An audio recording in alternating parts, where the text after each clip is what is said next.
Sir, जिस तरीके से दिल्ली के मुख्यमंत्री अरविंद केजरीवाल ने हाई कोर्ट को लुभाने की कोशिश की और यहाँ पर उन्हें फिर से एक और बार बड़ा झटका दिया है दिल्ली हाई कोर्ट ने कहा है कि अगर दिल्ली आपसे नहीं संभल रही तो क्या दिल्ली को हम हैंड ओवर कर दें केंद्र सरकार के। देखिए, मुझे लगता है कि कहीं ना कहीं हाई कोर्ट को इस चीज़ का बहुत अच्छे से समझ में आ गया है चीज़ें कि जिस तरह से अरविंद केजरीवाल अपनी गवर्नेंस कर रहे हैं और जिस तरह से वो तमाम चीज़ें हो रही हैं उसको देखते हुए हालात बेहद ख़राब हैं।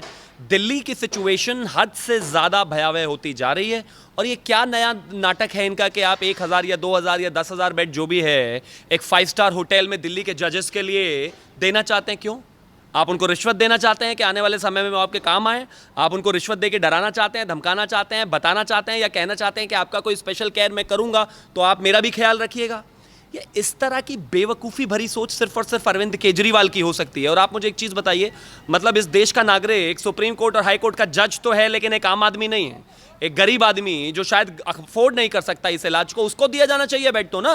एक जजेस हैं, चाहे वो जितने भी बड़े ऑफिसर्स हैं, चाहे वो सरकारी ऑफिसर्स हैं, उनके पास तो ऐसे ही अपने आप पैसे हैं, तमाम तरह की फैसिलिटी हैं, वो मैनेज कर सकते हैं इलाज। उनसे ज़्यादा ज़रूरी है उन लोगों को इलाज देना जिनसे वोट लिया है आपने, जिनको आपने क्या क्या प्रोमिसेस किए थे, जिनको आपने दुनिया का सबसे वर्ल्ड क्लास हेल्थ इंफ्रास्ट्रक्चर बनाने की बात कही थी और आज वो सड़कों पर मारे मारे घूम रहे हैं। बेहतर होता कि वो उनके इलाज देते, बेहतर होता उनके लिए बेड्स का अरेंजमेंट करते और बेहतर होता आप उनके लिए ऑक्सीजन का अरेंजमेंट करते। दिल्ली हाई कोर्ट की तरफ से फटकार भी लगाई गई है कि हमारी तरफ से ऐसी कोई भी रिक्वेस्ट नहीं की गई है स्पेशल ट्रीटमेंट की। फिर अरविंद केजरीवाल ने इस तरीके की चीज़ें क्यों की?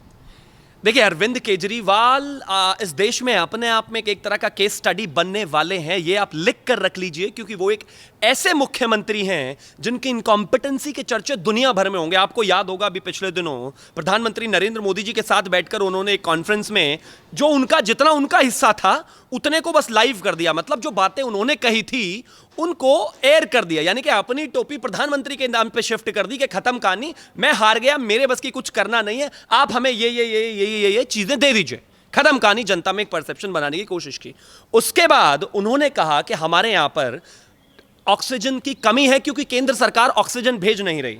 ये केजरीवाल का एक ऐड है अब से 4 दिन पहले का एक अखबार में। उन्होंने लिखा है कि हमारे पास ऑक्सीजन लाने के लिए सिलेंडर नहीं है, यानी कि वो जो एक ट्रक का जो व्यवस्था होती है, जो टैंकर होता है, वो टैंकर नहीं है। आप मुझे एक चीज बताइए, अगर इनके पास टैंकर ही नहीं है तो ये केंद्र सरकार से मांग क्या रहे थे और केजरीवाल लाते कैसे ऑक्सीजन? मतलब पुराने जमाने में तुमने देखा होगा, हमने पिछले लॉकडाउन में रामायण देखी थी, उसमें राक्षस क्या करते थे, अपने मुंह से पूरी तरफ को फूंक मारते थे और आग जला देते थे। तो क्या करते? अरविंद केजरीवाल का मुंह में भर के ऑक्सीजन लाते और जैसे राक्षस छोड़ते थे ऐसे ही छोड़ते और जनता को जिंदा रखते। ये किस तरह का काम है? आपके पास टैंकर्स नहीं है, आप अपने आप को एक्सपोज कर रहे हैं, झूठ बोल रहे हैं और फिर अगले दिन ऐड भी दे रहे हैं। मतलब इनको टैंकर चाहिए अंबानी, अडानी या इस तरह की कंपनीज से, या फिर किसी कॉर्पोरेट घराने से ही टैंकर चाहिए होंगे ना, जो ऑक्सीजन का काम करती हैं कंपनीज। लेकिन वो उनको नहीं कहेंगे, उनको डायरेक्ट फोन नहीं करेंगे, अखबार में ऐड देंगे। आपको लगता है कि कोई भी जो मिलियनेयर है, जो बिजनेसमैन है, उसके पास इतना समय है कि आज अरविंद केजरीवाल जी ने ऐड दिया होगा, देखता हूं कुछ मांगा होगा? ये पब्लिक को मूर्ख बनाना इनको बंद करना चाहिए। और कहां गया? एक चीज मुझे बताइए, 7,500 करोड़ रुपए का मोहल्ला क्लिनिक का प्रोजेक्ट था। मैं मानता हूं चलो वहां पर एक उच्च स्तरीय चीजें नहीं मिल सकती, लेकिन बेड तो मिल ही सकते हैं ना। इन्होंने कहा था हर जगह पर मोहल्ला क्लिनिक हमने बनाया है। मोहल्ला क्लिनिक में अगर और कुछ भी नहीं दे सकते थे तो 4 बेड डाल के कम से कम लोगों को आइसोलेशन तो मिल ही सकता था ना। कहां है? उसमें कुत्ते सो रहे हैं उस मोहल्ला क्लिनिक में। 7,500 करोड़ का गमन कर गए। 550 से ज्यादा क्लिनिक बनाने की बात की थी, 125 भी बनकर रेडी नहीं हुए हैं। कहां है पिछले 6 साल में? इन्होंने कहा, और झूठ इस स्तर का है इनका कि पब्लिक को बेवकूफ बनाने के लिए, सिंपैथी गेन करने के लिए क्या क्या करते हैं। अभी ये रोज कहते हैं कि केंद्र को हमें ऑक्सीजन देनी चाहिए थी, नहीं दी, लेकिन पिछले काफी समय से कह रहे हैं कि हमने दिल्ली में 18,000 ऑक्सीजन बेड बनाए हैं। जब ऑक्सीजन देने का काम केंद्र सरकार का है तो आपने ऑक्सीजन बेड कैसे दे दिए? यानी कि केंद्र सरकार ने दिए वो ऑक्सीजन बेड। और जब केंद्र सरकार ने ऑक्सीजन बेड बना दिए तो अगले दिन न्यूज़पेपर में निकाल के खड़े हो गए कि हमने 18,000 बेड लगा दिए।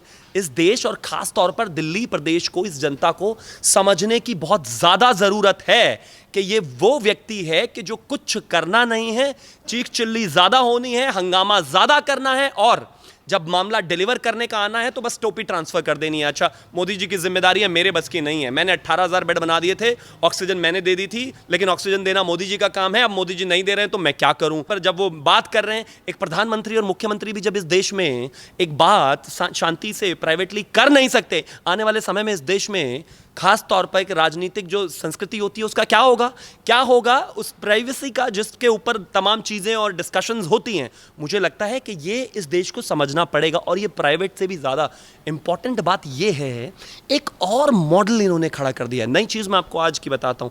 आज दिल्ली में क्या हो रहा है, केजरीवाल जी ने अपने 5-6 लोगों को अलग अलग प्राइवेट लैब्स में भेजा, उनके टेस्ट कराए और केजी नेगेटिव की पॉजिटिव रिपोर्ट दे दी, पॉजिटिव की नेगेटिव रिपोर्ट दे दी। इस तरह का बहाना करके आज पूरी दिल्ली में प्राइवेट लैब्स में टेस्ट बंद हो गए हैं। यकीन मानिए केसेस 25 और 30 हजार नहीं है, ये 1 लाख केसेस पर डे आ रहे हैं, क्योंकि ये टेस्ट ही नहीं होने दे रहे हैं। अब प्राइवेट लैब्स में पूरी तरीके से टेस्टिंग बंद है। क्यों टेस्टिंग बंद है? आप मुझे एक चीज बताइए।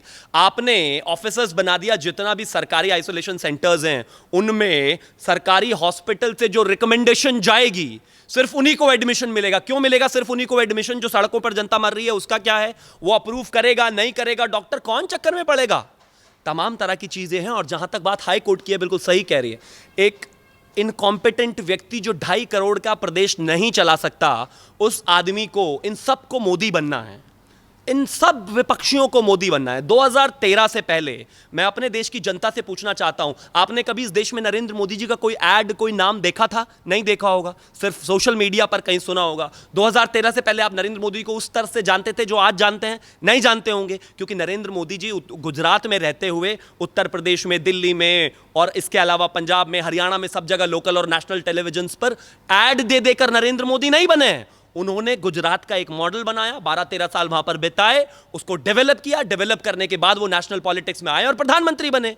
ये अभी मुख्यमंत्री बने, जुम्मा 4 दिन उनको हुए नहीं हैं, काम इनसे होता नहीं है, मॉडल के नाम पर कुछ कर नहीं पाए हैं। लेकिन करते क्या हैं? हर सुबह आ जाते हैं टीवी पर, दिन में 36 बार टीवी पर रहना है और यूपी से लेकर उत्तराखंड तक हर जगह ऐड देना है, क्योंकि चुनाव लड़ना है और अपना खुद का स्टेट चलता नहीं। ये तो ऐसी बात हो गई ना कि आपको मारुति 800 दी थी चलाने के लिए कि लीजिए आप ये 5 आदमियों की जिम्मेदारी निभाइए।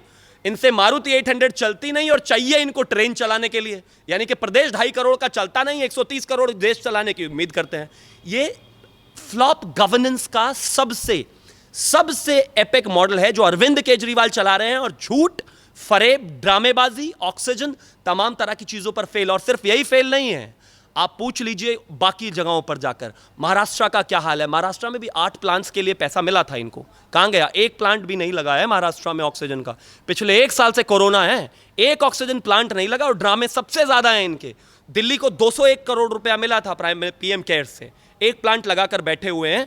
आज लोग 1-1 करोड़ रुपए दे रहे हैं। प्रवेश साहिब सिंह वर्मा ने कहा है कि मैं 1 करोड़ रुपए एक हॉस्पिटल को देना चाहता हूं, जिससे 200 बेडेड हॉस्पिटल्स को ऑक्सीजन मिल सकती है। क्या किया इन्होंने? कुछ नहीं। जैसे कि अभी आपने अरविंद केजरीवाल उनकी फैसिलिटीज के बारे में बताया कि दिल्ली का इस टाइम पे इतना ज्यादा बुरा हाल है, पर उसके बावजूद भी जो मेन स्ट्रीम मीडिया है उसमें भी कई तरीके के सवाल अरविंद केजरीवाल से नहीं पूछे जा रहे हैं। और कुछ ऐसे पत्रकार भी हैं जो इस तरीके की झूठी खबरें दिखाने की कोशिश कर रहे हैं। और अगर यहाँ पे इंटरनेशनल मीडिया की बात करें तो उनकी तरफ से भी कुछ गलत ही नैरेटिव बनाया जा रहा है भारत को लेकर। ऐसा क्यों?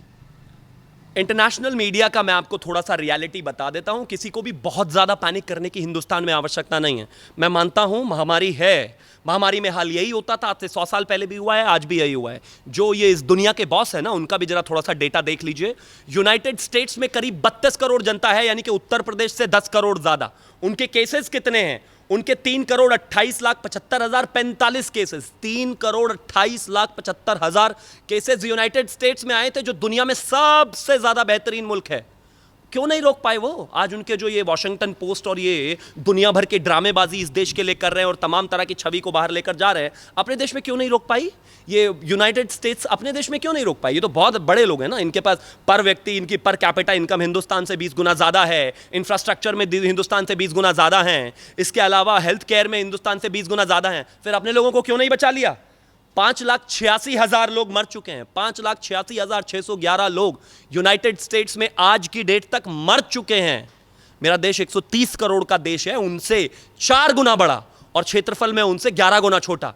तो आप कहते हैं कि हम अच्छा काम नहीं कर रहे। मैं बिल्कुल मानता हूं कि प्रॉब्लम है, मैं बिल्कुल ये कहता हूं कि हाँ कहीं ना कहीं दिक्कत है, उस तरीके से चीजें शायद नहीं हो रही हैं जिस तरीके से हो सकती थी, या हम बेहतर कर सकते थे। लेकिन हम एक पेंडेमिक में हैं और पेंडेमिक का मतलब पतंग उड़ाना नहीं होता।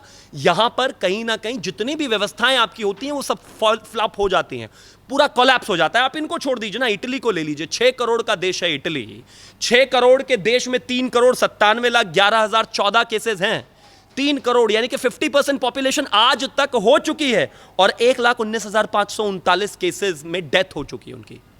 1.25 लाख 1.5 लाख केसेस 6 करोड़ की जनता में। यानी कि अगर इटली की जगह हिंदुस्तान को हम लगा दें तो 1 लाख को आप 1 करोड़ समथिंग उनका जो केस रेट है, पूरा आधी जनता हो चुकी है। उनके हिसाब से हमारे देश में अभी तक करीब 60 करोड़ 65 करोड़ केसेस होने चाहिए थे, और कम से कम ना होने में 30 लाख से ज़्यादा डेथ होनी चाहिए थी। ये हाल है वेस्टर्न का। तो कृपया करके जब आप इन गोरों के और अंग्रेज़ों के और इस तरह की चीज़ों के डेटा में जाते हैं और अपने देश की भांजी मारने में लगे रहते हैं, तो उससे पहले उनका डेटा भी पढ़ लीजिए। बुरा हाल है उनका। उनकी सड़कों पर लाशें थी, उनके वेंटिलेटर्स नहीं थे, उनके लोग घरों में मर रहे थे, उनको कुछ नहीं था, उनके पास खाने को नहीं था। और ये तब है जब उनके पास इतना बेहतरीन सिस्टम है। तो हिंदुस्तान को और अपने देश को कोसने से पहले ये देखें और डेटा देखें, जुमलेबाजी नहीं देखें। वॉशिंगटन पोस्ट क्या लिख रहा है, न्यूयॉर्क टाइम्स क्या लिख रहा है, बरखा दत्त उनके अखबारों में जाकर क्या लिख रही हैं, शमशान घाट में जाकर, ये महत्वपूर्ण नहीं है। महत्वपूर्ण ये है कि डेटा क्या कहता है, हालात क्या है, सिचुएशन क्या है, और ये देश किस कगार पर खड़ा है। मैं बार बार कहता हूं कि हाँ और चीजें बेहतर हो सकती थी, लेकिन इस तरह की सिचुएशंस ने इस देश का जो हाल खराब किया है वो बहुत जरूरी है। और उससे भी इंपॉर्टेंट चीज ये है, इस देश के लोगों के मरने पर, मौत पर कम से कम ये तांडव और ये राक्षसी नाच करना बंद होना चाहिए। जिस तरह से तमाम चीजें हो रही है, आप मुझे एक चीज बताइए, कोरोना वार्ड में एक व्यक्ति लेटा हुआ है, एक उसके बराबर में डेथ कर गया और एक उसके बराबर में डेथ कर गया। एक कोई व्यक्ति जिसने अपनी जान हॉस्पिटल के बाहर दे दी। कोरोना में न्यूज़ पेपर, न्यूज़ चैनल लिखेगा, ये देखिए किस तरह से कोरोना का काल आया। उन तस्वीरों को तुम दिखाओगे, आइसोलेशन सेंटर में जो ये आधा देश पड़ा है, उनकी हिम्मत तो वैसे ही टूट जाएगी। आपको डेथ दिखानी है ना, आपको ईमानदारी करनी है ना, प्रॉपर कीजिए। मीडिया को एक एक डेथ दिखानी है, दिखाइए। मीडिया को सरकार की कमियां दिखानी है, दिखाइए। बट एटलीस्ट उस विजुअल को तो मत दिखाइए जो एक माँ अपने बेटे को लेकर बैठी है रिक्शे में, वो नई सुविधा दे पा रही। कल अगर कोई आइसोलेशन सेंटर जाना चाहता होगा और बेड भी होंगे, वो तो नहीं जाएगा, क्योंकि उसको लगेगा कि मेरी तो जान चली जाएगी वहां पर जाकर। अपनी टीआरपी इस बेसिस पर बनाना बंद कर देना चाहिए। मैं मानता हूं कि एक मीडिया की जिम्मेदारी होती है कि आप सारी चीजें दिखाएं, लेकिन दिखाने का अपना एक दायरा है। लोगों में डर, भय, माहौल मत फैलाइए। सोशल मीडिया दिखता नहीं है कि आप मीडिया वालों को रोज किस तरह से गरियाता है, सब किस तरह से गाली देते हैं कि टीवी देखना बंद कर दीजिए, और ये सच्चाई है। मतलब जो टीवी, जो टेलीविजन, जो न्यूज़ चैनल एक माध्यम होने चाहिए अखबार का, खबर का, वो आज डर का माध्यम हो गए। मतलब उनको खोलो तो डर ही डर है चारों तरफ, और डर ही डर में वो बाकी वेस्टर्न का, यूके का, इसके अलावा यूएस का, इसके अलावा इटली का हाल नहीं दिखाते हैं। उनके केसेस नहीं बताते हैं, उनकी समरी नहीं बताते हैं, उनका एनालिसिस नहीं बताते हैं। हिंदुस्तान बताते हैं। हिंदुस्तान बताइए, लेकिन मेरे देश को जब आप बता रहे हैं तो याद रखिए हम 130 करोड़ के देश हैं, हमारे पास सुविधाएं उतनी नहीं है, हमारी चीज़ों में प्रॉब्लम है। हमारे यहाँ पर केजरीवाल जैसे झूठे और उद्धव ठाकरे जी जैसे व्यक्ति हैं जो शायद काम करने के लिए तो बिल्कुल तैयार नहीं है, और हर सुबह आकर टीवी पर बैठने वाले लोग हैं। आप मुझे बताइए जरा, उत्तर प्रदेश में केजरीवाल का ऐड देने का क्या मतलब है? उत्तर प्रदेश के रीजनल चैनल्स पर हर सुबह दिन में 100 बार उसका ऐड आ रहा है। क्या लॉजिक है इस बात का? क्या उसको वहाँ पर, वो मुख्यमंत्री है, वो चुनाव है, वो क्या मानते हैं अपने आप को? प्रधानमंत्री मोदी बनना चाहते हैं ना? अरे तुमसे 800 चलती नहीं देश कैसे चलाओगे? तुमसे 800 चलती नहीं ट्रेन कैसे चलाओगे? हवाई जहाज कैसे चलाओगे? पहले जो छोटा सा रिसोर्स आपको इस देश की जनता ने दिया है उसको सही से यूटिलाइज करिए ना। पहले अपने प्रदेश को मॉडल बनाइए, 2.5 करोड़ लोगों की जिंदगी बेहतर कीजिए, उनको कोरोना से बचाइए। उसके बाद करना ऐड दुनिया भर में, कोई नहीं रोकेगा, जनता आपको खुद एक्सेप्ट करेगी। लेकिन आप फोर्स्ड लोगों पर जो है प्रेशर डाल रहे हैं, दिन में 50 बार ऐड्स करके तमाम तरह की चीज़ें। अभी उनका ऐड मैं देख रहा था, कितने करोड़ का ऐड किया उन्होंने? मेरा ख्याल 450 करोड़ का है, या 150 करोड़ का पिछले 150 करोड़ का पिछले 3 महीने का ऐड का खर्चा है उनका। पूरे देश में किसी भी कंपनी का ब्रांडिंग का खर्चा 150 करोड़ नहीं है। मैं अपने देश के लोगों से कहना चाहता हूं कि मेरे देश में जो सबसे बड़ी कंपनीज हैं, टाटा, रिलायंस, जियो, उन्होंने भी अपने एड्स पर 150 करोड़ रुपया खर्च नहीं किया है। उनको तो प्रॉफिट है ऐड करने में और उनका प्रोडक्ट बिकता है, तब भी उन्होंने 150 करोड़ रुपया ऐड पर खर्च नहीं किया है।